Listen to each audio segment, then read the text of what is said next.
Galimera, Galispera, Galinicta. No matter where in this wild, wacky, and sometimes wonderful world you might be, thank you for making the Highbury Squad part of your day. It is a new week. It is a blank canvas. Let's paint pictures and let's tell Arsenal stories. Stay tuned to the very end. You will not want to miss today's show.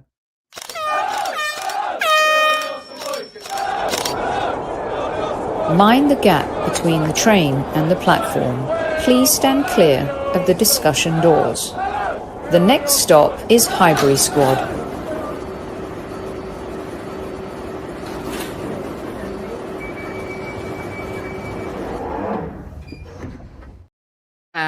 Hello, everyone, and welcome back to Squad Central for another live hangout. Here we go. It is Monday after a North London derby. Is there a better buzz in football than the day after a North London derby? I think it just gets better. And here's a man who was at the game yesterday, one of your favourites. You asked for him, so he's back by popular demand, boys and girls. My brother, Mr. Lee Judges. Hey! How are you doing, Soph? You all right? Good evening, everybody. It's a happy Monday today, like, you know. I tell you, the days after the North London derby win, Lee, are just special, aren't they? The buzz can go on for until we play Chelsea, as far as I'm concerned. Good to go. 100%. Like what it is it's the worst game build up to it. But once you've won, and once you've won, and there's that moment when I think realistically when Eze scored to make it 3-1, you know it's over. But when Gyökeres made it 4, from that moment on, it's just bliss. It's absolute bliss. You know what I mean? The excuses the Spurs fans make, you know, they've gone back into their shell, gone back into their houses. It's just fantastic because they just come out and they never learn. They never learn. No. You know what I mean? Like my nephew Max, I haven't seen for ages, giving it to me, like, you know what I mean? I'll come and see you, you know. And then when I haven't seen him yet, he didn't bother turning up. He's gone home. You know what I mean? He's gone home with the ump. You know, but they were seriously thinking that they was going to do something. Like, and to be honest, the way they were talking, I was fearful a little bit. Like, you know, they was saying that they was going to win it and everything. Like the announcer turning around and saying, like, you know, they're nervous. You know what I mean? They're worried about this, and but we're calm. You know what I mean? Come on, you know what I mean? At the end of the day, we got the result. That's what matters. And there's no better feeling. For an Arsenal fan like that lives in a split family of Spurs fans, and like a lot of Spurs fans around my area, it's more than 3 points, Soph. It's more than 3 points. It's 3 points and everything that goes with it. Like, is that telly too loud for you? Because like, I've got my mate watching the Man United game. Can you hear me? No, I don't think we'll be copyrighted. No, either. right, I can barely hear it. Plus, I won't put the. I rarely put the ads on anyway, so it is what it is. We just watched the Man United, which was not very good. Is it still 1-0? It's finished. Just finished now. Is it finished now, Paul? Yes, finished 1-0. So yeah, terrible game. At the end of the day, I look at that game yesterday. I don't know how you feel about this. Actually, speaking to a fellow Arsenal fan just now, we've been out for something to eat and we've come back, and he's going, "Are we good, or are they so bad?" You know, I don't know, sort of thing, like, you know. And I get that, but as I said to him, I don't care. Just enjoy beating them, because if it was the other way around, they'd be giving it tenfold. So you've got to give it to them, like, you know. So totally true. And you know my answer to that, Lee, is that because it's a really good point. You can only play who's in front of you, firstly, and correct me if I'm wrong, but Manchester City bottled it in the second half against Tottenham and drew 2-2. So anyone who's saying, "Oh, 4-1, of course you beat Tottenham, they're shit." Well, hold on a second. You know, Man City couldn't beat them, and not in the fashion that we did anyway. And like you said the last time you were here, and Albert said it on the show, Kenny, you, Dan, anyone who's come on, we're our own. If we don't win the league, it will be because of us. Yeah. Not because of 100%. Anybody else. You know? 100%. And that's it. You it's very, very difficult to get up for the title at this moment in time because of what happened on Wednesday. Like Wednesday was awful on it every count. Like, you know what I mean? So it was a shocker. But what yesterday weren't about what's going to happen in the league, what's going to happen. It's just, you know, pride of playing against Spurs, and the team didn't let us down. What goes on now? They've got to go and, to me, go and prove it against Chelsea, and then go and prove it on against any other team that we play now. Exactly. But all that matters, I haven't met one Arsenal fan that weren't hurt and weren't going on about this and that about Arsenal. There was every single Arsenal fan, even the positive ones that I know, had doubts after Wednesday. It wasn't about the doubts of the title and all that. That was just putting a bit of personal pride back into the fan base, and they done it yesterday fantastically well. Yeah, I agree, Lee. I agree. Very well said. Andy, it's not Tea with Lee today. It's Monday Madness, but a Tea with Lee episode will be coming to you soon. Yes, definitely. Otherwise, we would have had the Tea with Lee background on. But yeah, the biscuit celebration for St. Totteringham's Day. What would you dunk in your tea the day we condemn them once again to another St. Totteringham's Day? Digestive. Chocolate ones today, like I've gone posh. I love it. I love it. I love it. Good one. I didn't Andy, even know. well. Do you know what? I didn't even know it was St. Totteringham's Day. Did you know that until someone told you? Wait, it's not yet, is it? Isn't it one more Someone point? told me it was today. It was today. It would be that win done it. I don't know. Today? Someone said it was. Well, the gang will let us know. The squaddies will let us know. I thought there was someone told me today that it was St. Totteringham's. So whatever it is, St. Totteringham's Day was today. I don't know. So like, let us know if that's not the case. If that is, we will. Well, the squaddies will let us know. Lee Highbury Hall 60 says, Lee, I'm seriously thinking of starting a GoFundMe page so you can get some heating. Everyone worries about the fact that you look cold. Lee gets that on every single podcast I think he goes on. Do you know what?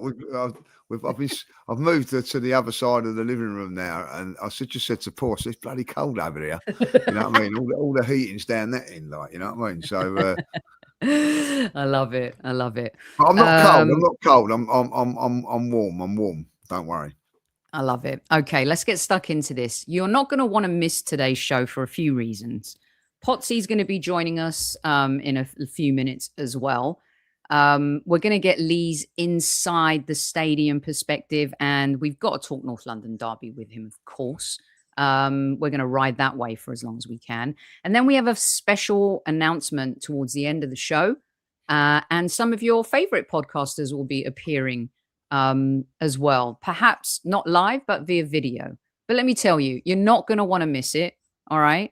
And so stay tuned. And Pottsy, here he is, just as we mentioned his name. There's the man. How's it going, Pottsy? What's happening, people? Sorry, I'm a bit late, man. No, it's been good. You're both good, yeah?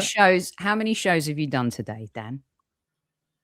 I've been all right today. I think this is my 5th one. So yeah. Mondays and Thursdays always the mad ones, aren't they? So yeah, Mondays are crazy. Mondays are crazy. Mondays madness, as you call it. So there you go. Lots of love from everyone. Here's your attorney, you guys, Big Mr. Newman, showing up. Big up, Newman. All right, so we've got Dan for about half hour. Is that right, Dan? Whenever, man. Yeah, we go to whenever. All right. Okay, so you guys, Dan, were you at the game yesterday? No, I didn't go. No, Lee was there, but I wasn't. No. Tickets were, it's impossible. Lee, I want to talk about the stadium announcer first. Yeah. Because what a prat. Do you guys find that humiliating that the stadium announcer? No. Just found it embarrassing. I thought, I've got to say, I looked back at a lot of things yesterday from Tottenham and they were embarrassing. A lot of it was embarrassing. They had, I've said this earlier on our show, they had that Claire Tompkinson on first. And she's the big screen, and they said, "Oh, what's your favourite ever Tottenham game?" and she went, Ajax in the semi-final of the Champions League. So obviously she wasn't at the Europa Cup that they're going on mad about. Like, they haven't won a trophy for so long. It was a semi-final, which they lost in the final after a minute. Unbelievable. So they had all of that first and foremost. Then of course, there's the stadium announcer does what he does. And, you know what I mean? You just think, like, really? You know what I mean? To say like that, to talk about a team that's top of the league, they're nervous. You know what I mean? Like, and things like that, like, you know, is ridiculous. Then they bring out Dele Alli. You know what I mean? I have to say, with Dele Alli, like, we were shocked, Dan, when we had on to find out that he's still 29. 29. Wow. Drop of him as a player coincides with the drop of Tottenham. You know that needs what I to mean? be So studied. That needs to be Yeah. studied. What happened to Dele Alli? Yeah, like, listen, I felt for him. I actually felt sorry for him yesterday when it was very emotional, like, for him to come out, you know, and say what he said, because, you know, let's face it, I remember. Do you remember when we played them in the League Cup semi-final? They beat us 2-0 that game, and there was a bit where I was on the side. I was with my mate Steve, and he come running to us, and he was sort of like leaning on the thing, so I was right close to him, and I remember shouting at him, "You're the reason I can't support England." You know what I mean? Like, giving him a bit, like, you know. But basically because he was a top player then, like, you know what I mean? If you would have said to me, like, in 4 or 5 years he'd be finished, I would never have believed that. Like, so let's admit it, Lee. Let's admit it. Like, there was a period in the Pochettino years when Kane and Son and Dele Alli were on fire, and we dreaded playing them. I can't believe this is the same club. It is so embarrassing and humiliating, and they actually thought they had a chance yesterday. And everyone who was worried beforehand, I know North London derbies do that to you guys, but come on. And I'll tell you what, Soph, and I'm saying this a little bit earlier on. They had Harry Kane, right, Son, and Dele Alli at the peak of their powers. We're going to grow along with that. They had Modric, they had Dembele in midfield, right, and they still didn't beat us at the Emirates. You know what I mean? So when this, so there's always a chance that could happen. Like, you know, when you got, like, the better team and all that. Get your head around this, because it is something there. That is Arsenal's biggest win, right, at Tottenham since 1978, when we beat them 5-0. So all through my life, been going, I've seen a lot of better teams than the one that we've got at the moment, like the Omri. They never done that to them at Tottenham. So it's not as a give me as what you think it is. It's a tough place for us to go. But that yesterday was a walk in the park for us. That's the most comfortableness I've ever felt at a Spurs game. I wasn't nervous. I wasn't ill or whatever, like, you know what I mean? I don't eat before games. It was really unbelievably how comfortable. I don't know if you guys felt that watching it on the TV, or was it different, or where it just felt it was. I'd love to know what Dan thinks. Yeah, at 1-1, I thought when they scored, I just thought it's a stupid mistake. If we don't do that, they don't score, Dan. What did you make of it all? Yeah, I was pissed off with the mistake, but that's just the way it is. I don't think that meant we were then going to go and lose the game. I wasn't massively impressed with the sloppiness in the first half by some of our backline, but I really liked the performance of Declan Rice after that mistake. I just think it proves why he's one of my favourite players, if I'm honest, because some people can lose their head at that. You know what I mean? So, especially when it was quite embarrassing, the fact that he was the one going, come on, focus, nothing silly, and then he does that. But to bounce back from that, I thought it was pretty impressive. But look, Tottenham just did nothing. Let's be real. You know, I've had to fight with Deji and George today, telling me that they're quite impressed with some of the performance and some of the fight they showed. What the hell are they talking about? From yesterday's game? From Tottenham, yeah. They thought they showed some fight. I mean, I saw zero fight. I saw zero fight. And the thing is, if that's them showing fight, what were they like under Frank then? If that's them improving. Dan, I think they're in trouble. Yeah, I think they're in the doo-doo. I don't think they'll go down, Soph, because I think West Ham's fixtures are horrific. That's what I people looked used to at say about Forest and Leeds, and you yeah, know, they're too yeah, good to go down. They're too good to go down. And when you pick up here with West Ham's and the fixtures and stuff, Dan, just want to throw this at you. I was talking to an ex-manager yesterday, and he said to mm, me, "You know what their problem is, Soph? They're not conditioned for this fight, and the fights come late.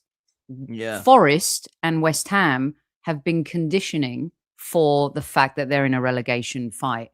So in essence, yeah. they've kind of mentally been preparing for it. Whereas for Tottenham, it's all hit too soon, and they've not really kind of had to be in that position to be to do this. So I thought that was pretty on point. Go on, Pottsy. No, it is on point. I feel like West Ham and Forest are probably in a better position with the way they're playing. Forest have probably like West Ham have got a better manager. Forest are playing probably better and probably have the better squad out of the three of them. And Tottenham are playing the worst and have an interim manager who no one's listening to after 7 days. So you'd like to think, from Tottenham's point of view and from an Arsenal point of view, because we all want Spurs to go down, I imagine, that it's probably going to be Spurs that go down. I don't think it will, because I look at the fixtures and I just don't see how West Ham take points off of the next 5-6 games. Because I look at it now and I think West Ham have got Liverpool, Fulham, Man City, and Villa in the next 4. And I don't see how they take 3 points out of any of them, really, if I'm honest. And that's what we kind of need, isn't it? So, Yeah. look, I don't really care what happens to Spurs as long as we win the league. But it would be nice if they was to go down, because I hate having to play them. People say they missed the North London derby, and I wouldn't, man. If I said to you, so if you don't have to go to the dentist this year, your teeth are fine, would you take it? Would you go, oh, that's a shame. I'm really looking forward to going to the dentist. You wouldn't, would you? You'd say, no, man, brilliant. I don't have to go. That's what it's like if you get rid of Spurs, man. We don't have to go to the dentist anymore. Or if it's not your phobia, the dentist, think of going to the doctors to see if you've got to take your health checks. Like, you know, you just get told, no, you're all clear. You don't have to come. Yeah, all right, sweet. I won't bother with the blood tests and the checkups and the blood pressure. No problem. That's what it's like if you don't have Tottenham. No, who wants to go and have their bloods done, and who wants to go into the dentist and all that? No one does, man. I hate it. I can't stand going to these games, because no matter how crap they are, we're always a bit nervous. Do you know what I mean? Because it's a horrible fixture. But no, as for just to polish up on the game very quickly, I thought that the game was we were superior to them, and I was really surprised as to why they actually, you know, thought that they showed so. We were actually all right in the first half. I've heard we weren't so bad. I thought we showed some fight. I mean, I don't know if they take the piss, but it's a worry if that's them showing some fight and playing well, because I thought they were bloody awful, if I'm honest with you. Look, they have got injuries. I'll give them that, and I know that that's not been allowed as an excuse in the past. But having 12, 13 players out, it has been pretty poor for them. But they've got a very pitiful squad. You know, Lee brings up them names, you know, Dele Alli and Harry Kane and Son, Ericsson, Vertonghen, Alderweireld, Dembele. And that was an 11 that I looked at and thought, yeah, that matches majority of what's in the league. And I've never, ever said that about Tottenham. And now I look at it and I think, would any of these players get anywhere near the first team of the majority of the top 4 or 5 clubs? I don't know if they would. Just I mean, one. I think, you know, who's that? Van der Ven. Van der Ven is the. Do you think he's overhyped? I think he's the most overrated player.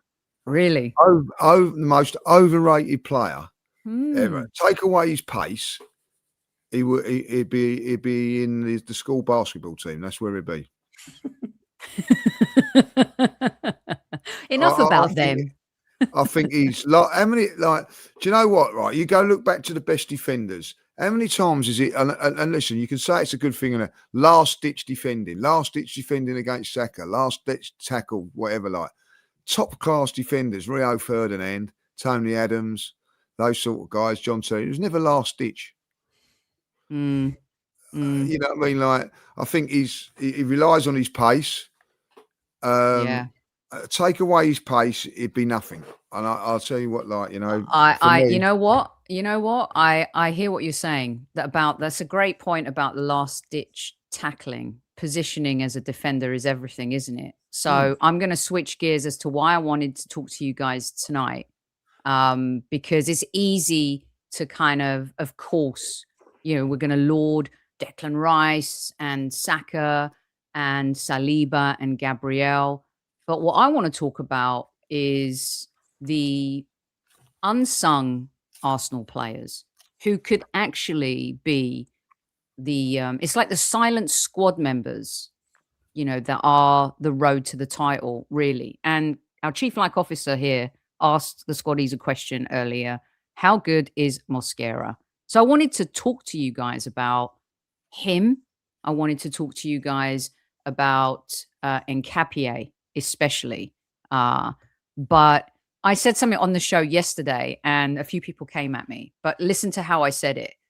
I think Mosquera may have a higher ceiling than Saliba.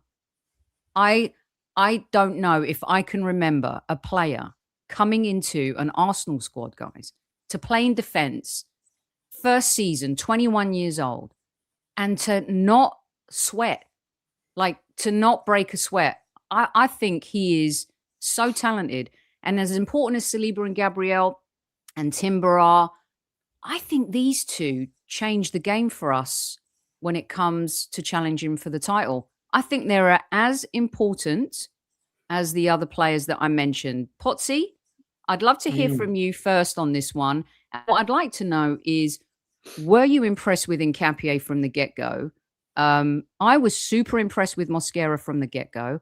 I enjoyed Nkapie watching him in Bundesliga, but when I watched him deeper with Arsenal, I felt, wow, what a great defender, but I'm not sure if he offers enough going forward. And I'm eating my words because Nkapie over the last 3 games has been sensational. Talk to me about this, Pottsy. Let's start with Nkapie. I think he's been our most consistent player in the last 6 games. I think he's the only one who can hold his head high when he's come off the pitch. And when the result has not been what we've wanted, I've seen either a goal, like against Wolves, or an assist, like against Brentford. And I can say everyone's been pretty shambolic as opposed to one player, and it's been Nkapie. The first game that started that off for me, where I went, wow, was the second leg of the Carabao Cup semi-final against Chelsea. I thought he was outstanding, easily the man of the match. Not even close, I didn't think. And everyone's going on about Havertz and all this at the end. No one got near Nkapie. He was easily the best player on the pitch, easily.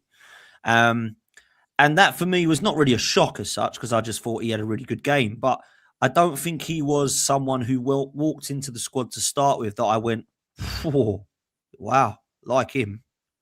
I thought he was good. Thought he was okay. Thought he was trying to settle. Saw him playing a couple of positions, left centre back, left back. Didn't think he was always the best kind of one going forward, as you mentioned, Soph. But of late, I've been very, very, very, very impressed. And again, yesterday, I was very impressed with him. I don't think he got a mention. I don't think he has got a mention enough so far. I think he could be an excellent player. I like the fact that he's a little bit old school. He reminds me more of a Martin Keown than a Saliba, if I'm honest, because aesthetically, sometimes Saliba is wonderful to watch. I don't really care if you've got that hard nut about you. I think he's got that little bit old school aggression in him, which I quite like, and I think you need in this physical league. And then you move to Mosquera, and if I'm honest with you, I knew nothing about this signing. I knew nothing about him. And when we got him for like 15 million, it intrigued me as opposed to excited me, because Andrea Berta was all over it like a tramp on chips, right? That's why I was interested in him, because I thought Andrea Berta has bought some absolute gems. Let's just say it how it is. Over the years, you've seen what Andrea Berta has bought into Atletico Madrid and the business that he's done. He's the reason that, if you can see Rodri at Villarreal and bring him in for 17 million or whatever it was, you know you've got an eye for a player. And I said to Lee and some of the lads in the summer, it won't be the Ezers and the Jokereses and the things that will be the interesting signings. They'll be the exciting ones, albeit they've been, questionable at times. It'll be the intriguing ones will be the likes of Mosquera and, of course, Nkapie. And I think that's been spot on, to be fair. Mosquera has massively surprised and impressed me every single time I've seen him play.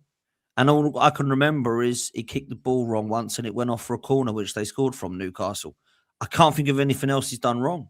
And at 20, that's mad, or 21.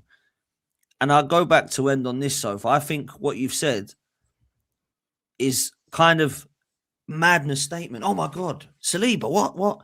But when you deep it, I don't know how good Saliba was at 20, but I'm not sure I remember him doing this for Arsenal at 20 because he had to That's be the loaned point. back out. So Mhm. I know it's a mad one, and people might go, "What are you talking about?" So I was alluded, talking rubbish. Thinks he's better than Saliba. I kind of hear where you're going from in terms of how good was Saliba at 20? Was he this good? Question mark. Maybe he was. He was at St Etienne. He wasn't playing for Arsenal.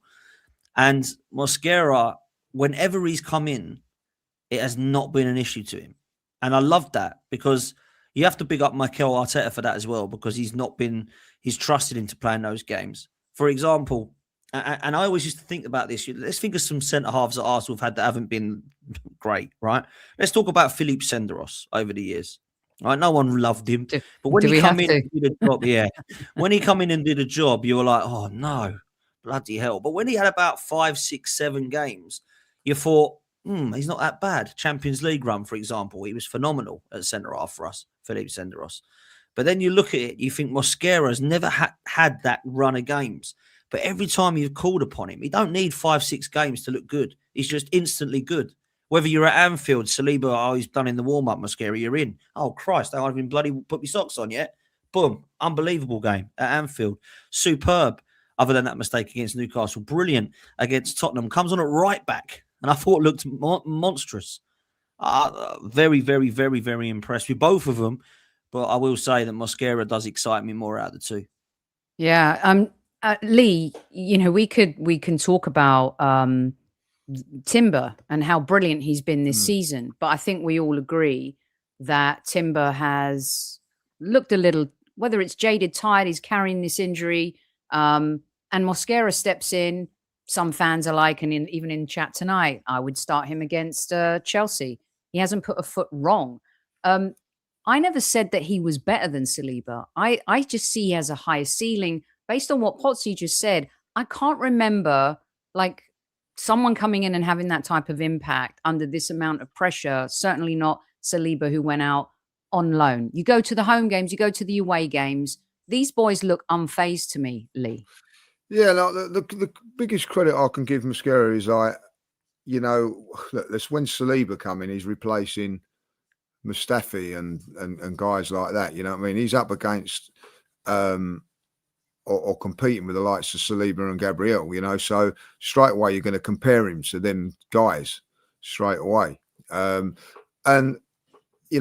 was it a mistake against Newcastle? We kicked the ball out for a corner and it happens that they scored from it. So that sort of gets highlighted. But this is a guy that's played at Newcastle away, Liverpool away, Tottenham away. As a squad player, those are sort of games you're not expecting to come in and play, and has been never let you down. And yesterday, what you have to give credit for, where I look at it a little bit different with Saliba. I've not seen Saliba ever go and say, right, you're going to play right back or you're going to play wherever. This guy, when Gabriel's been out, he's gone to the left side of the defence, not the right side of the defence. Saliba's not gone over to the left. He's gone over there. Saliba stayed in his position. Ben White's not available yesterday, which would have been a little bit of a worry for Mikel because of the Timber situation, you know what I mean? And I do think Timber just probably needs a little bit of a rest. This week's come at a very, very good time for him. So off he goes. I don't see them putting Saliba out to right back. I know you don't want to change up the partnership. It's him that has to go out of there. And I thought he was faultless at right back yesterday. He's been faultless basically all season. What an unbelievable squad player to bring in and have. The case with Saliba, and I'll be really honest. When Saliba, I see him on tour in America that time. I've not seen nothing like it. When I see him come in that day, to this day, I've seen nothing like it. I have to say, when I've gone wow.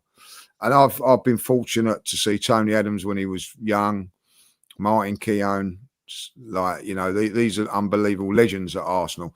I haven't seen anything like this kid, Saliba. But listen, at the end of the day, what's the biggest compliment you can give someone like Mosquera is when Saliba's been out, there's been no oh my God, when's he coming back and everything like that. I think, It's the difference.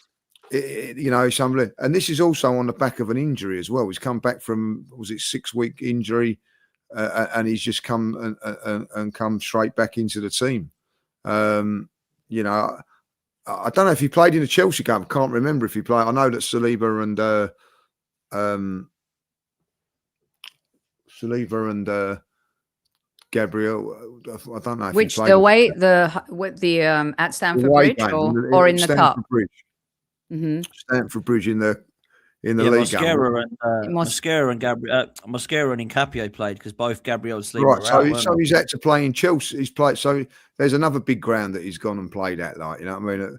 I'm not so sure if he played at Villa Park. Like, you know what I mean? So he's played in some massive. My memory of going to these games now is awful. Like, I have to say, but like, I don't blame you, bro. It goes quick, man. it goes quick, like, you know. So all the games that he's played in some massive games for us this season. So a massive compliment for him. And I've loved him from day one. As soon as he come in again in that game against Anfield, you thought, "Wow, this is some player." And I've got no problem if he was to play any time. You know, I got no problem with it. Like, you know, and as far as Nkapie is concerned, he's won me over. I weren't a massive fan of him at first. I thought he was a bit raw. A little bit rash and all that. And I totally agree with Dan that the making of him was that Chelsea game, because that game against Chelsea, he didn't have to concentrate on his attacking side of the game. It was just like, you know, I'm going to defend. And wow, he defended unbelievably well. And I think he's got his confidence from that game and gone up a level. Like, you know, you go back a couple of years ago, and you have to say at Arsenal, I'm not saying the central defenders, because it's not, you know, they're a little bit not as vulnerable, but our fullbacks are vulnerable as far as physicality of, you know, Calafiori, you know, gets injured in the warm-up. Timber, you know, as you said, Sophie's little knock here and there. If these guys weren't about, what would we be doing? You know what I mean? Like that is what we have to say. So they've probably I had a little look at it and gone, look, you know, Calafiori's a great player, so-and-so's a great player, Ben White's a great player. But the one thing that the weakness of them is that they're not going to be available for every game. So these guys are coming in. And when you look at it with Mosquera at this moment in time, you go through the teams, he would be nailed on to play for Chelsea week in, week out. I think that there'd be a case, you know, Liverpool would be kicking themselves that they've missed out on somebody like, you know, because that would be a unbelievable thing for them. You know, I even think it'd get into Manchester City's team. So this is an unbelievable bit of business from Arsenal, like to pick him up. Where his future goes, I don't know, because if you look at Gabriel and Saliba, they're very much like long contracts and still, you know, coming into their prime, these two guys. But, you know, I do think that the way it is, Saliba will get lots of games, and what helps him now to get more games is he's versatile, and there is, dare I say it, with Arteta, he likes centre halves playing at fullbacks as well, so he could end up being a fullback for us. You know, I do think that we'll probably sell Ben White at the end of this season, so we may get cover in the central defence area again, and maybe like Mosquera will be the backup right back, or even the right back. I don't know. That's something that is for the future. But listen, he's been fantastic, and I have to say, you know, coming on yesterday, I wouldn't say it was a guarantee that we was going to win when he came on. I think it was his 50 or 57th minute he came on. It was 2-1 up at the time. He just come on and just, you know, he created one of the goals by, didn't he, hustling, you know, him and Saka down that right. Very, very impressed. Very, very impressed. Very impressive stuff. Okay, so defensively, I think with those two, we all feel really, really comfortable. And we talk about unsung players, Pottsy. And even though he's been a superstar for Crystal Palace, he's unsung at Arsenal And I know a few of us have kind of said a few things in terms of we want to see more, we want to see him play more. But one of the things I think that's interesting about Eza is if you look at bringing new players in, Pottsy, and wanting them, like you said, to have an impact, right? And Lee's talked about Mosquera and Capier, different games. When you actually look at what Eza has done, you could argue, Pottsy, that the investment has worked out. We've already got ROI. There's 10 games left to go in the season. And I think people wanted to see like the pizzazzy champagne Eza all the time. But if you think about the first North London derby in his hat trick, you think about the pass to Martinelli against Manchester City. Now, when you look back at that point, woof, how important was that? Then you dive into his Crystal Palace performance and scoring against his old club.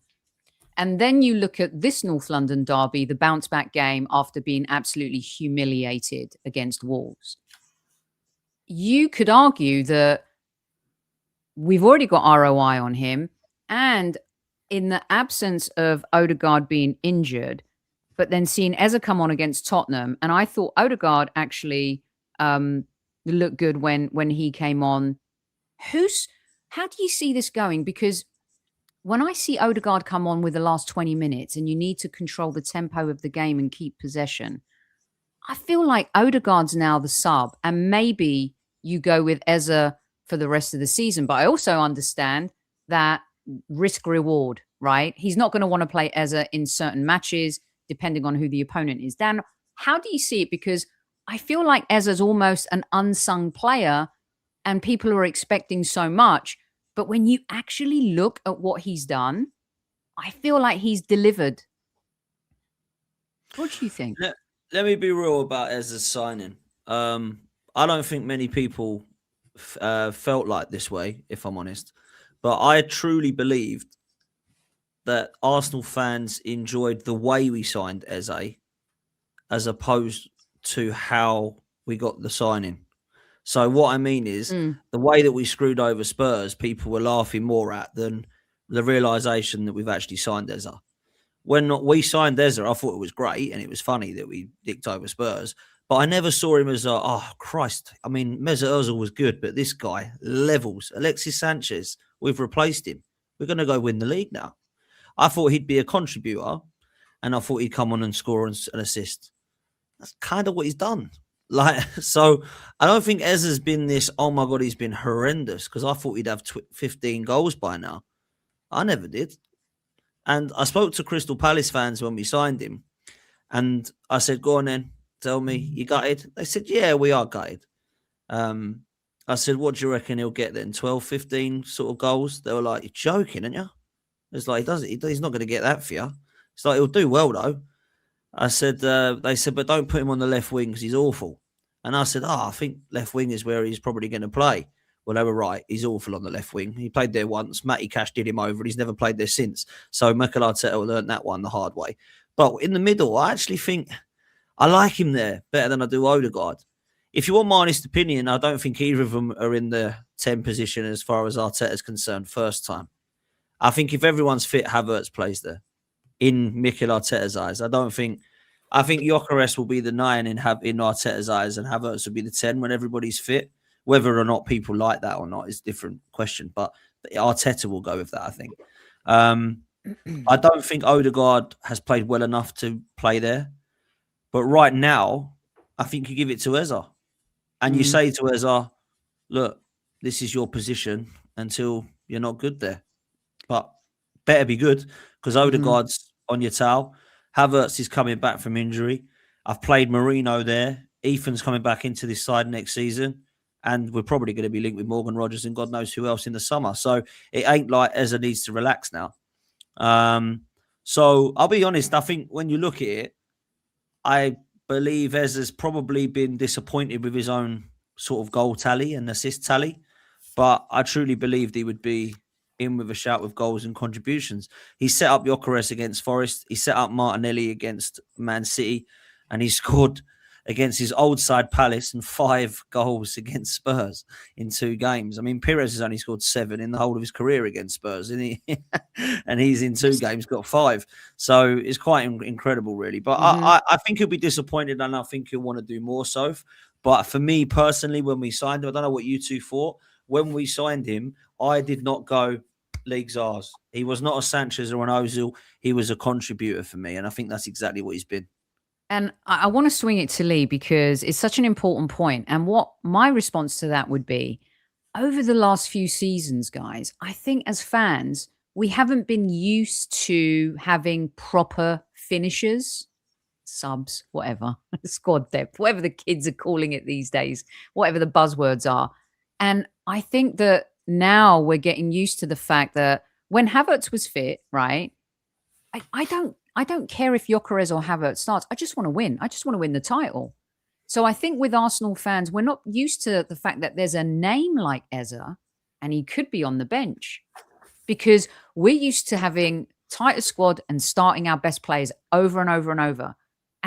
And all I've heard over the last few years, guys, is people saying, look at City's bench. Look at City's bench. That's how you win titles.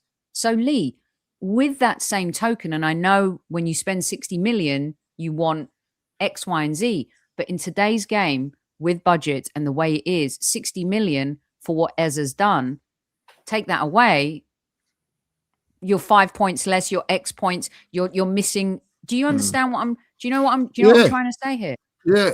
I get it. I get it. Like, you know, listen, he's got 6 or 5 goals against Spurs, but Spurs are a poor side. You know what I mean? Like, at the end of the day, I do look at it that the pass against Manchester City, but you know, you can only, as we said earlier on, you can only play what's in front of you. I thought he was very, very good against Wigan with what he'd done in that game there, and I understand that he was very, very upset that he wasn't playing against Wolves. I think he's done what. I'm with Dan on this. What he expected to do. I don't think he's going to come in and smash it. You know, when you look at the team, he's got to get through Odegaard for a start. That was always going to be difficult for him because he is the captain and whatever. And you know, I felt that probably the position that he was going to play would be on the left, if I'll be honest. But that's not quite worked out.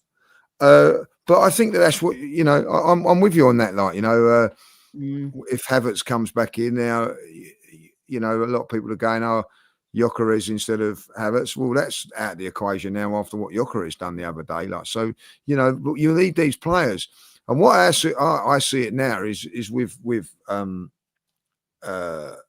Eze at the moment is that when you need to break down a team and take a few risks and all that, it's him. And then when the game's won like it was yesterday, you bring Odegaard to see it out with the possession, and he can still create like he did. And so I think it's going to be a shared role. And I don't see Eze playing every single game now, plus Champions League games as well, you know, and FA Cup games. There's going to be times when it's going to be somebody else. And I think that's what we're going to have to do. So, listen, I think against Chelsea he deserves to play in that game. But then after Chelsea, we've got Brighton on the Wednesday. It may be like Sunday, Wednesday. They might think, oh, okay, right, Odegaard comes into that one. You know, then we've got the FA Cup game. Maybe somebody else, Havertz might come into that game. But then we go back into the league. It says A again, like. So I think that you know, we as fans have got to get used to, as the manager has, of squad rotation. I don't think at this moment in time anybody's guaranteed a first team place and shouldn't be. I think it's about, you know, the squad using it, and there's still a little bit of concern that he doesn't use it in certain areas, and you know, we'll have to wait and see on that. But for me, I think that Eze was very, very good. I actually watched it back. He was better than what I thought he was. I don't know if you know, when he was watching the game, I thought, like, oh, he wasn't doing. I actually looked back at it. All the best moments from Arsenal, he was involved in. Every single best moment that Arsenal done, he was involved in. Whether, even with the Gyökeres first goal, he makes a run that allows the space for Gyökeres to get the touch and bang it in. The third goal, him and Saka, there was another one with him and Saka, which was a fantastic 1-2, by the way.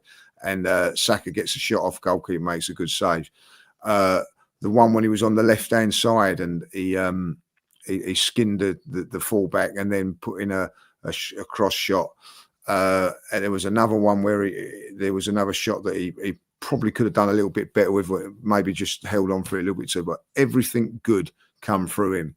So that's a big thing, like you're not saying he was bossing the game, but sometimes you don't have to boss the game. It's not about that. Like you'd say that probably Declan Rice and Zubimendi bossed the midfield and he was the little cherry on the top, and that's what you need. That is what you need. So listen, he's got to go now, as Dan says, and do it against Chelsea, because that's going to go up a level. I don't care what anybody says. Chelsea are a lot better team than Tottenham, so he's going to have to go up a level there, And I also think it's very, very important that the likes of Odegaard are on the bench. I was pleased to see Odegaard on the bench yesterday. It just gives us that little bit of strength in depth.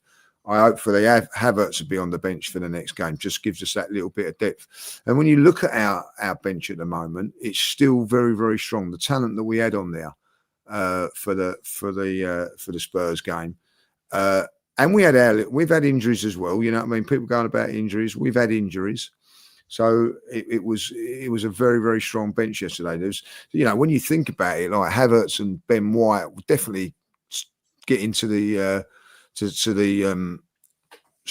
match day squad. So if that's the case, then two have got to be left out that was on that bench there. So it's a very, very strong squad, but they're all going to have to be used. All of them are going to have to be used. Definitely. So before we get to our little final segment here, Pottsy, what do you say to, for example, right? I think the Nkapie, Mosquera, Eza are the obvious ones, right? But then in this team, and I'm not talking just goals-wise, I'm talking impact. Who do you think could be our Sheringham and Solskjaer? Like without Sheringham and Solskjaer, Manchester United do not have that kind of season, right? I know you both are not Noni fans. We've seen some good and some bad. I'm a huge Noni fan. I think he can still have an impact. Of course, there's Norgard, who I think most Arsenal fans love and would love to see play more. And Miles Lewis-Skelly midfield, like when there's potential issues or injuries, hasn't really been effective. Some players need to play in order to put in a good performance when they're given their chance. But Pottsy, who of the squad that I haven't mentioned, obviously, but we're going to need for the next 10 games, we've got League Cup, we've got FA Cup, Champions League's going to come back. Who do you think are the secret, silent squad weapons that Mikel should be using for us to have more of an impact? I think the Sheringham and Solskjaer are closest that we've got to it. I think we've already seen him, but unfortunately we're not going to see him for the rest of the season because he's injured. Mikel Merino. I feel like he's been probably one that's gone under the radar a bit as to how important he's been for Arsenal. Not just on the back end of last year, I thought was exceptional what he put into that position in the 9. But also this season when he's come on and he's got headers, he's got aerial ability, he's set up goals, he's been a threat, he's been a man mountain. And I just got to be honest, I think that's one that we might miss because he can be quite versatile as well. And I feel like Mikel Merino was that kind of super sub and one that was okay to come in as a squad player. Never really see him moan. But if I had to pick one now, and I hope this guy can come back and not get injured, I'll probably go with Kai Havertz, I've always believed Kai Havertz was a squad player. I never believed he was a starter. I know Leah disagreed and thought that he was a, really important player for us. We used to disagree with that quite a lot, me and judges. But I feel like I've always believed he can come on and change the dimension of a game. And I think with his injury record this season, maybe he'll be utilised more as a sub and a squad player, which is what I believe he is anyway. So if I had to kind of throw a name out there, I'd probably go with Merino as the kind of sub you'd always want to use to change the dimension. But now that he's not available, it seems, I'm probably going to chuck Kai Havertz in there. Now, the other option that you have got, and maybe people have forgotten about this, or maybe people don't want to talk about it because of his age, you have got Max Dowman. Now, I don't think you should be flinging on Max Dowman to win you a Champions League final like Solskjaer did, right? However, at the same time, you have got an option there of someone who has got absolute raw talent, pace, power, ability.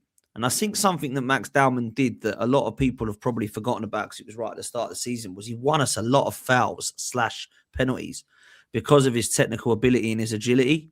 And I think that could be something that comes back into the mix when he's fit. And of course, if he wants to trust in him and believe in him, which is not something he's done so much with the likes of Lewis Skelly, Ethan Nwaneri and Christian Norgard this season. So I think it'll be interesting to see what happens with Max Dowman.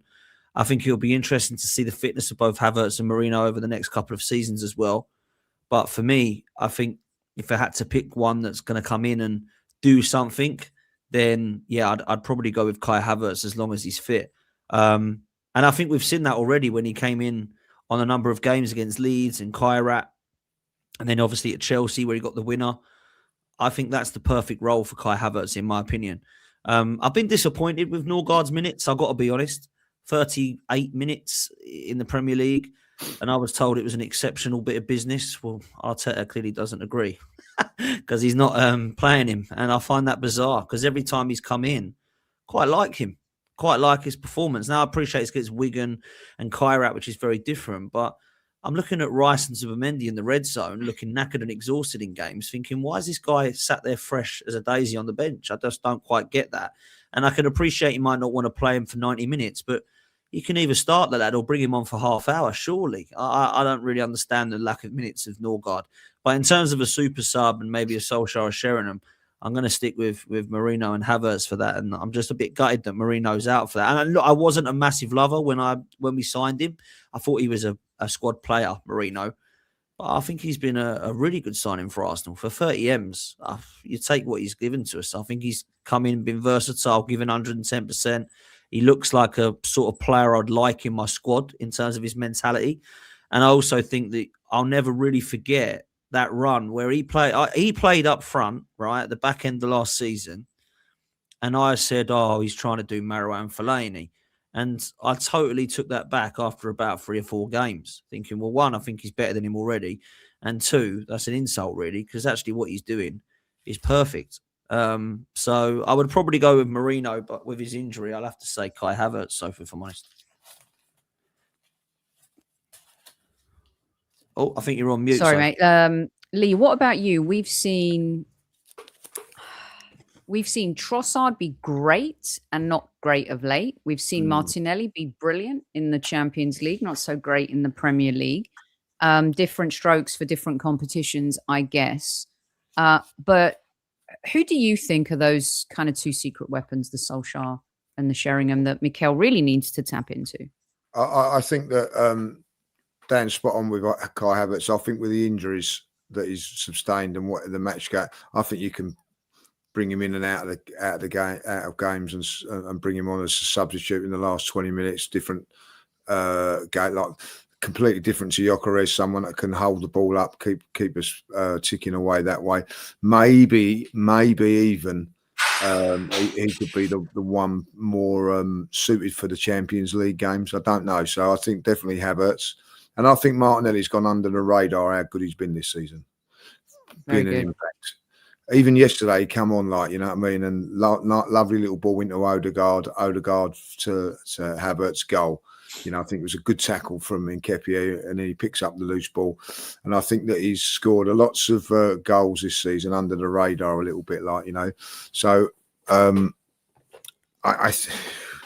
don't like to say it, but I do think he's also been a better player for us coming off the bench than he has when he started.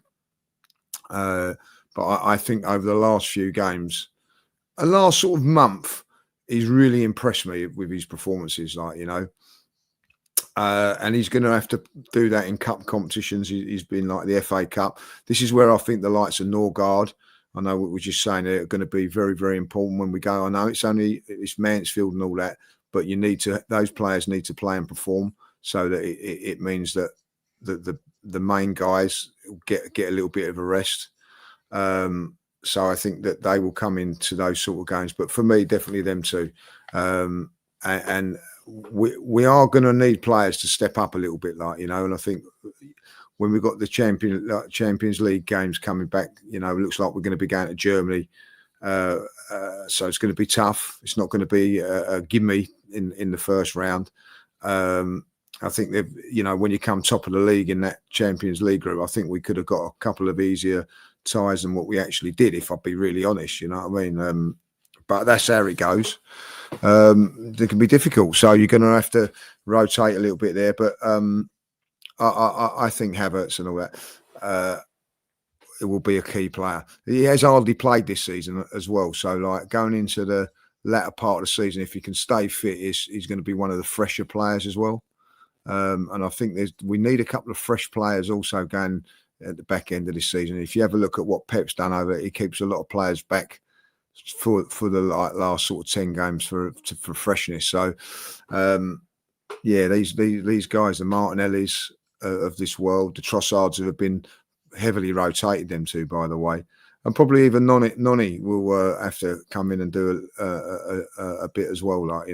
His season's not done and dusted because Saka come back and played well yesterday. There's still going to be times that he's going to have to perform as well.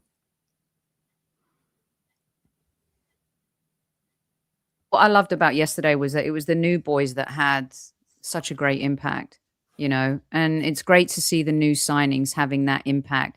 And real quick, in a nutshell, he's been kind of criticized this season. I thought yesterday, Bukayo Saka played like an animal, like a man, super possessed. These were his stats. Thank you, Albert JTV, for sending this to me. Big up, Albert. And this is what's at stake, right? Edits by Danny on X. Please give him a follow. He's given his graphic work to us tonight to utilize on the show. Really kind of him to do so. Email Danny if you want anything commissioned. You could, hang it on your wall. So yeah, his DMs are open as well. But edits by Danny on X. Give him a follow. This is a beautiful picture that most fans, Pottsy, would love to see to come to fruition. But Saka, if he can play like that for the rest of the season and bring it home, wow. Real quick, I just thought he was great. I thought he was. It's weird how people see the game differently. I spoke to a good friend of mine, Andy. He said he didn't think he was that great. Well, he didn't think he did anything special. And I kind of get annoyed with stuff like that. And I big up to him. Everyone's entitled to their opinion. But I think we're getting to a stage now, if Saka don't score, he's been crap. And I appreciate he's got to score more goals. He's got to get better at scoring goals this season. He has. But I think he's such a talented player. And I think he's such a special lad. And I feel sorry for him, if I'm honest, this season. I do. I feel sorry for Saka this season because I don't think it's like people have forgotten the injury that he had and now he's supposed to be going on back and getting 30 goals and assists again. That injury is killed not just him, but Kai Havertz. And it's also killed players in the past. And I blame, if you're going to blame anybody, don't blame Bukayo Saka. Blame the manager for overplaying him for the last 24 months. Well, probably longer than that. I think we've overplayed quite a lot of them, if I'm honest. I really do. And I thought he was very good yesterday. Very good. I thought he was the biggest threat going forward. Probably should have done better when Eza scored the second goal. Probably should have scored that himself. I think he'll be disappointed that he didn't. But I've been really impressed by some of his performances. I liked him in the 10. I don't think he should have played there again. I think it was the right decision to move him back on the right, but I thought that was a good experiment there and I quite liked it.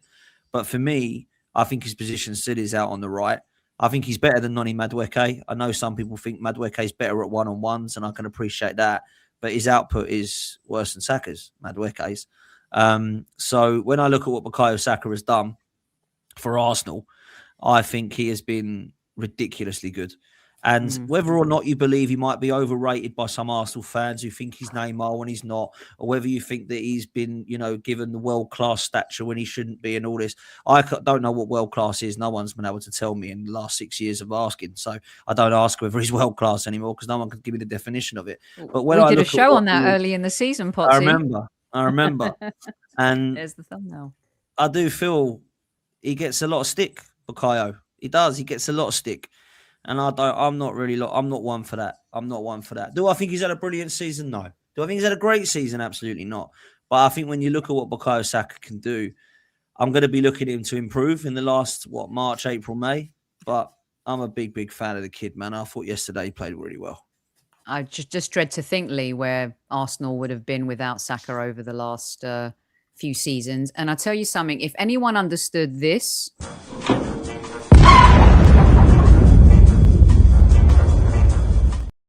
He transmits to everyone what it means to play against that lot. To me, he felt like one of us out there yesterday. And that's the connection that some fans miss out, I think, on Saka. I don't know of any Highlander to come out. And of course, we felt that connection. You know, you, Lee, back in the day, David Rocastle, Super Kev, all these players. Saka yesterday felt like, I know what this means. And I felt like he put the team on his back yesterday and said, right, I'm going to lead and we're going to do this.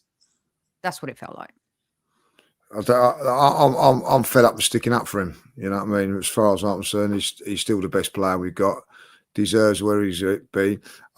Listen, Dan's right. He hasn't had one of his greatest seasons this season by a long stretch of the imagination. His last 2 games since he's come back from injury, scored and created, assisted. You know, his numbers are still not as great as goal scoring, but he's still been one of our most dangerous players. And yesterday, I know what we're talking about in Andy as well. Like, he ain't the most gifted person when it comes to watching football. Let's be honest. Is that something Mike posted? Did I miss something? Yeah, we know it is. His fishing reels are very, very funny. Put it that way, he should perhaps stick to fishing. But he's a good lad, but he seems to have a little bit of he don't really like. I don't know. When it comes to Saka, I feel like he's a little bit harsh personally, but that's just me. But listen, Saka was outstanding yesterday. Outstanding. Yeah, he was causing all sorts of problems from day dot.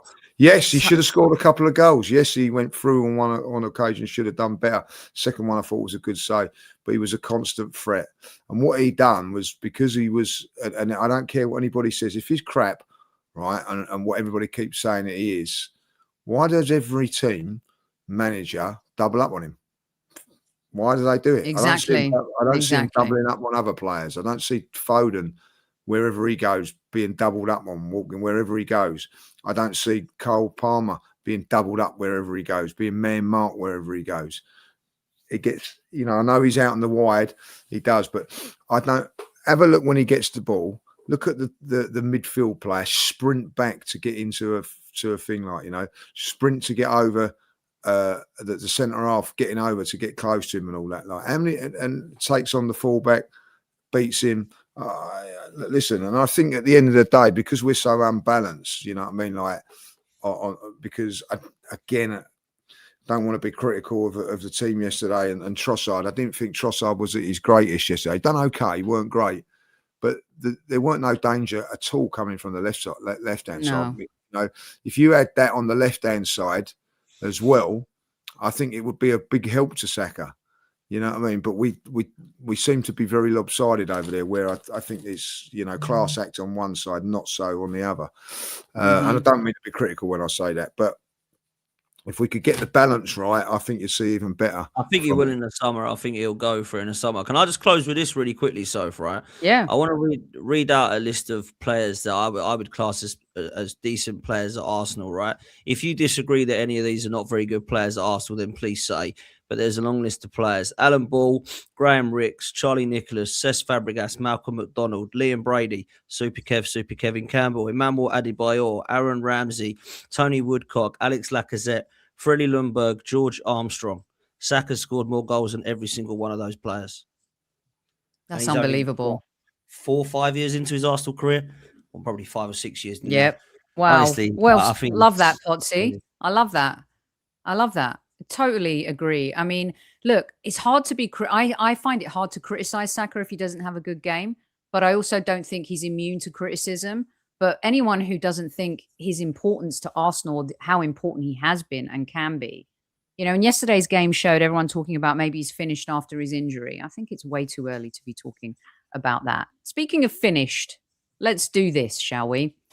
Lee and Dan, you were specifically invited on today's show. Hold on a second. It's a shame that Demian isn't here. Demian was actually playing for us on the drums yesterday in the post-game show, which was epic. You've been invited specifically because I want something to be over with, and I'm done. Now, you two fully support this, but let's just say there are some who are against Newman still against Newman getting this now collectible more than ever Highbury Squad coin. But we have made an executive decision. Isn't that beautiful, that signature? Let's just see that one more time. Look at this. Yeah, let's see that again. That's beautiful. Look at that. Look at him. Stunning. That is some signature. We love it. Now, I have I have sought counsel from Lee and Dan on this, and especially Lee, because we go back and forth. Do you really think Super Kev would have given him one by now? And Lee's convinced that probably yes. I kind of think he maybe would have got one when we won the league. So I was willing to wait, but I can't wait anymore. Boys and girls. Before, however, I would like to play you some videos from some of your favorites on this show and how they feel about this. Up first is Demian. Here I am, my friends, doing my usual polishing of coins that mean a lot to me. Arsenal, World Sevens. But this one is the most special one because it's only reserved for special people. And I'm so honored to be in a very selective group. Message from Sophie. Newman is getting a coin. Clearly, Demian is not happy about this. Let's go to James. Hey, everybody. It's your favourite Arsenal YouTuber's favourite Arsenal YouTuber. Just been informed that Newman, you are finally getting a coin after all this time.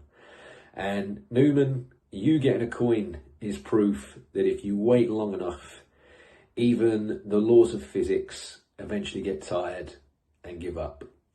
So congratulations on your coin. I had many an Arsenal legend. We all sat there and we all said, look, raise your hand if you think Newman doesn't deserve a coin. And it was resounding. And I mean, David here, he's still got two hands up and doesn't want you to get the coin. But hey, what's David's opinion? Anyway, enjoy your coin and enjoy the bragging rights. Take care. Oh, it's not over yet. Here's a couple more for you. Yes, Zenith coins time. Super Sophie Nicolau. Let's have a look. Let's see what we got here. Oh, look at this. Oh, Sophie Nicolau. Come on, girl. Look at that coin, man. Zenith coins are us. Oh, there's a little note here as well. To Albert JTV and the rest of the squaddies. There's only a few select that will get this coin. Albert JTV, of course. Tom Canton, Gunnar Talk TV. Michael Feinberg, Gunnar vs. Cancer. Demian Arriaga, music extraordinaire. And what the hell am I reading? And Newman's going to get a Zenith coin. You cannot be serious. Oh my God. I had no idea. And it kept going. Oh, message from Sophie. Hello, my favourite podcaster. That's nice.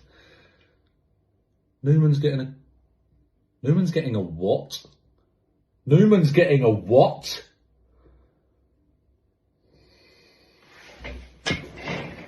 Stupid, ridiculous. And we'll finish on this one, shall we? And we'll let Pottsy and Lee have the last word.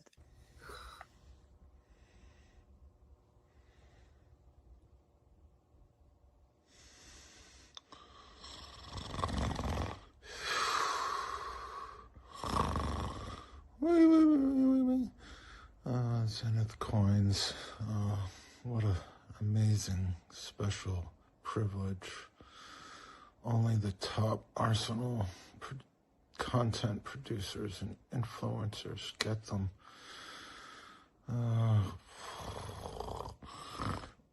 Newman's got one. Newman's got one? That!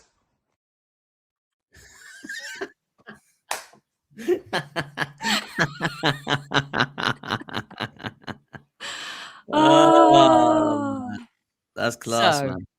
This is it. It's happening. Lee and Pottsy, as you can see from the videos, a bit like the Oscars, the BAFTAs and the Grammys here, they're not happy, but I'm doing it.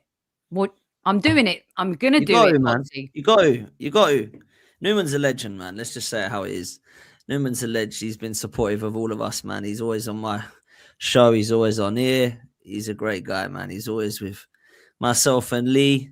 I know that some people disagree, clearly, as we've seen. But let's just say how it is, man. It's been a long time coming. And big up to you, Newman. Judges. Well, after seeing those videos, right, I think he should get two, like, to make them unhappy. Like that, to make them all unhappy. Like that. Tom Kent and having Albert and Mike. He's got to have two. I'm pushing for two now, like, you know what I mean? Unbelievable, right? You know. So listen, I know deep down Kev would have relented by now and let him have it. Like 100%. He was he knew that Newman was very supportive on everything like that. He did get Kevin going at times, which was a good thing, really. Like, you know, he did wind Kevin up a few times, and I just think for that he absolutely deserves it. Like, you know, so I am going to say I am pleased for him. It's a big thing that I know that he wants one, and listen, he's been so supportive to all of the channels, all in the group chats and all that. And let's be honest, if it weren't for guys like him, we wouldn't be able to do what we do. So for me, congratulations, my man. You deserve it. Yes. Fact. And for those of you asking about our Chief Like Officer, Tammy Steels, she got one. Wait, let me tell you, my people got taken care of. Newman, we've kept this going for a while and it's been fun. 5 seasons, I think. So here's what I'm thinking, guys. Newman finally gets a coin and Arsenal finally win the Premier League. There I'm you trying go. to put it out. There you go. Oh, brilliant stuff. Newman, well done. Congratulations. I did ask him to come on and he's shy, but I think he does have to send an acceptance speech. Not to give him another challenge, but well done, Newman. You've persevered and you are part of an exclusive group now of squaddies who have a coin. We'll be giving away some of these. As you know, Patrick Duke's been writing a whole bunch of great articles for us on highburysquad.com/the blog. And we're going to be putting up some short form content that we're going to turn into videos as well. And there's going to be a question at the end. If you answer the question, we're going to be giving away a Highbury Squad coin to some of the best answers as well. So there'll be some fun stuff in the next few weeks as the season comes to a close. Speaking of fun stuff, what do my boys have planned for this week? Pottsy? So I'm back in the morning, actually. Me, Russ and Kenny on the channel, 9:30 in the morning, bright and early, because I'm out after that. And then in the evening, I've got the Arsenal roundabout back. So football's 12th man, come and show some love. And then obviously I'm with Lee for the rest of the week on Lee Judges TV. So yeah, busy. And then we'll build up towards the Chelsea game. It's nice to have a week off, actually. No midweek game looking forward to. So that'll be me. Many ask often. Some stuff and everything like that. So the back's a lot better. I'm enjoying a Spurs-free fan zone. It's fantastic, like, you know what I mean? Oh man, I tell you, the ultimate. This is true, right? We've got to go to Tesco's. So he says, we've got to go and get some stuff, like, just have a walk around there, like, So I was walking around and he's gone, what are we getting now? I said, nothing. I just want to have a walk around here without seeing any Spurs shirts. It was fantastic, Absolutely. Because I guarantee you, if they'd have won, they would have been out in full. Yellow ones, blue ones, white ones, kids with Spurs nappies on. It would have been the lot. So I just wanted to have a little free zone of seeing none of them about. Like, it was fantastic. I love it. I love it. Pottsy said something on this show 2-3 years ago to me and Super Kev, 2.5 years ago, probably. He goes, the streets aren't ready. I said to him, what do you think will happen if Arsenal win the title? And Pottsy said, and I quote, the streets aren't ready. And I don't think they are. They're not. Oh God, we've got Matty K now. He's going to be the new one going for a coin. I love it. Listen, guys, thanks so much for joining. Appreciate each and every one of you. I saw this today, and I really am not a fan of the song, but I wanted to share this with everyone. I don't know who this young kid is, but he's all over social media. So if he's all over social media, I thought that we could play this.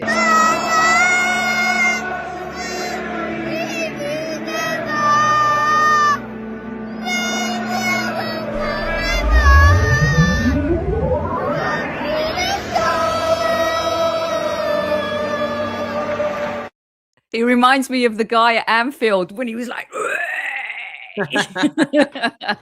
that must be him. Quality. Anyway, it's quality, isn't it? You don't know why you love something. You just feel it in your soul, and it happens from a young age. That's brilliant. Squaddies, we're out of here. We'll be back. Let's just say that we may have one Jason Cundy on this week to preview the Chelsea show. We've got Susie Rack from The Guardian on Wednesday. Stay tuned on the community page. Give him hell. Give him hell, Squaddies. You guys are more than welcome to pop in and have a pop at him. I will give him hell. Let me know. I'll give that man likewise, hell. Likewise. He is shameless. Absolutely shameless. Do you know the funny thing is that this season he's actually been quite complimentary about us, but after Wolves, he and Rory did this. No, shameless... he went too far. He went too far. Yeah. So he'll hear from everyone on that one. All right, Squaddies, don't forget to tell your loved ones you love the Matties. Well done, Newman. You finally did it. Congratulations. Well done.